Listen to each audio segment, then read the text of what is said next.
Pag-usapan natin si Cardano or si ADA Cardano. So ano ba yung purpose ni Cardano? So basahin natin. Si Cardano ay isang decentralized proof of stake blockchain designed to be a more efficient alternative to proof of work networks.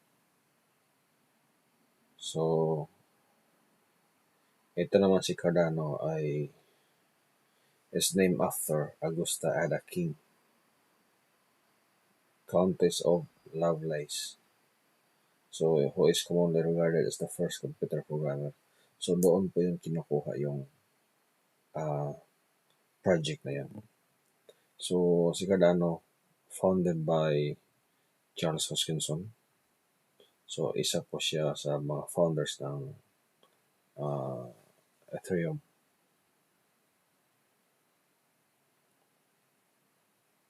So, si Cardano, yung sineserve niya, mainly, yung smart contracts. So, sa pag-process ng mga transaction.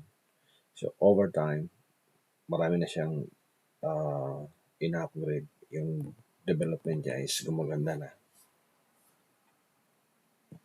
At saka yung processing niya sa transaction is lalong bumibilis dahil nga sa mga developers na talagang ina-upgrade siya parati. So, si Cardano, currently yung niya, price sa market ay nasa 3.743 cents US dollar po. Nung 2021 January 8, 2021 nasa mga ganun January ba or 1, 2, 3 monthly yan. So 2021 first quarter umabot po yung presyo na ng magkano $3. So $3 po yung inabot ng price niya. Tapos ngayon bumaba siya hanggang around 26 cents last September. So sa ngayon yun na yung presyo niya, andiyan naglaro sa 37 cents. Ito yung daily. So andito po yun. Ito po yung accumulation ng Cardano.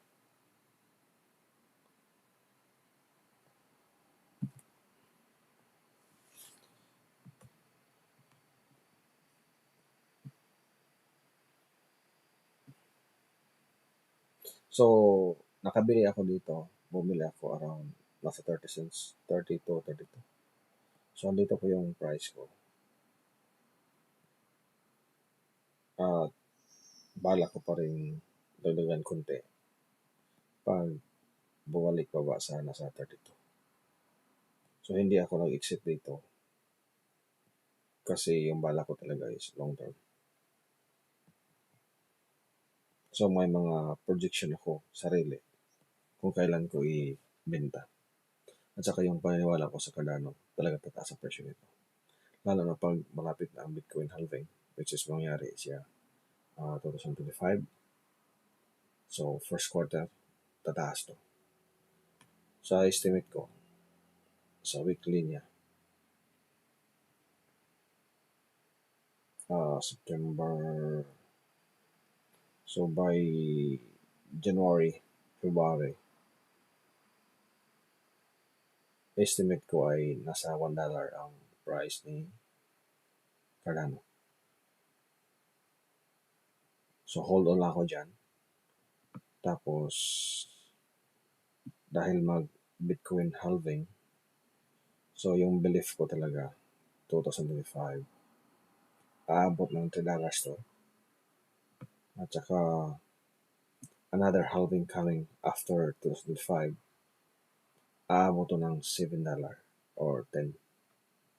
So by 2027, para sa akin, or 28, papalo to ng 7 to $10 ang isang Cardano token. So yung balak natin, 2025, 24, end of 2024, anytime na mangyari na abot ng $10, exit tayo.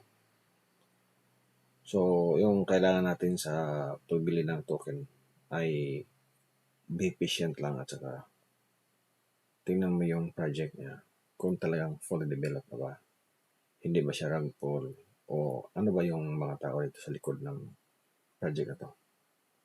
So, yun nga, para sa akin, yung projection ko,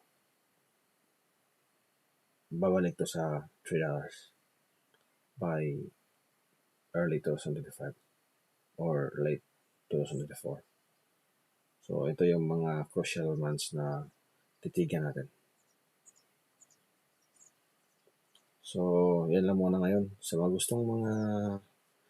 gustong bibili ng token, ito yung paalala ko. Huwag kayo basta-basta maniwala sa mga tao mahingi ng pera sa inyo. At mag-invest ng cryptocurrency o kung anong sinasabi. So, dapat ikaw talaga mismo ang magbili ng token o anong klaseng cryptocurrency. At saka mag-research ka bago ka bibili ng crypto token. So, yan lang muna at patient lang. Be patient lang sa panahon.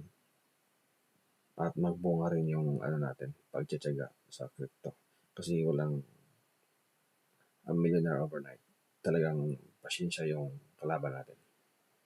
At huwag mainip, huwag matakot na bumaba yung price. Ganun talaga ang market. So, in the long term, tataas at tataas po yan. So, enjoy doing cryptocurrency. Till next. Yeah, yung yung